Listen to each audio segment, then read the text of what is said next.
One of the requests I got on Patreon recently was to do a small series looking at different plants and how to seed save them. The first plant I wanted to start off with is a plant called Nigella. It's also called Love in the Mist, and it ends up in a lot of people's garden because it's included in birdseed.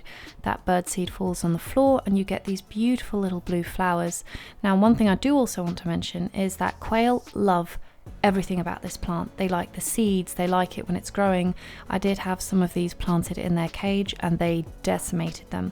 So if you're looking for plants which are also edible, both on the seeds and the actual plant for your quail, then this is definitely something to have a look at. And that also applies to chickens too, of course. I've only got blue Nigella flowers growing in my garden. If you had other colours like white or pink, and you do get varieties which are this colour, then the rules for collecting the seeds are going to be slightly different. I'll do a video about that at a later date. For the moment, I'm just assuming that you only have one variety growing in your garden, and those are the ones that you want to save. You want to wait until those pretty blue flowers have turned into the seed pod and wait for it to go from that greeny purpley colour to something which is very pale brown and crispy and just crumbles the minute you press it in your hand. When it does that, then the seeds are ready to collect.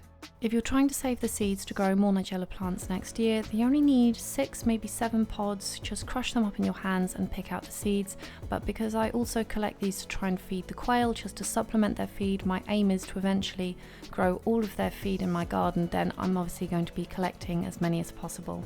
And the way that I like to do this is I get one of those very thin mesh bags from Lidl, the one that you can get for picking up loose vegetables. I put as many of the seed pods in there and then I crush it either with my hands or a plate. Personally, I prefer a plate because these things can be a tiny bit pinchy just because they're dry and brittle, not because they're naturally pinchy in any way.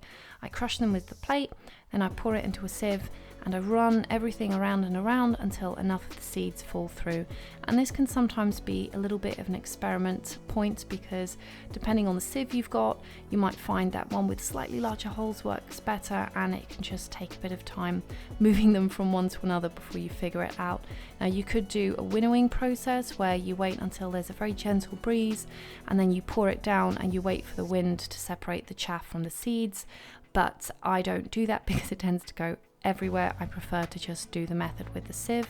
Once I've got everything that I need for seeds, I'll just write out the name at the top, the date that I collected it, and then put 3, maybe 4 spoonfuls of the seed in the bag that will then go into my seed trays, and everything else will either go to the quail or be saved in a bag to later be fed to them as quail feed.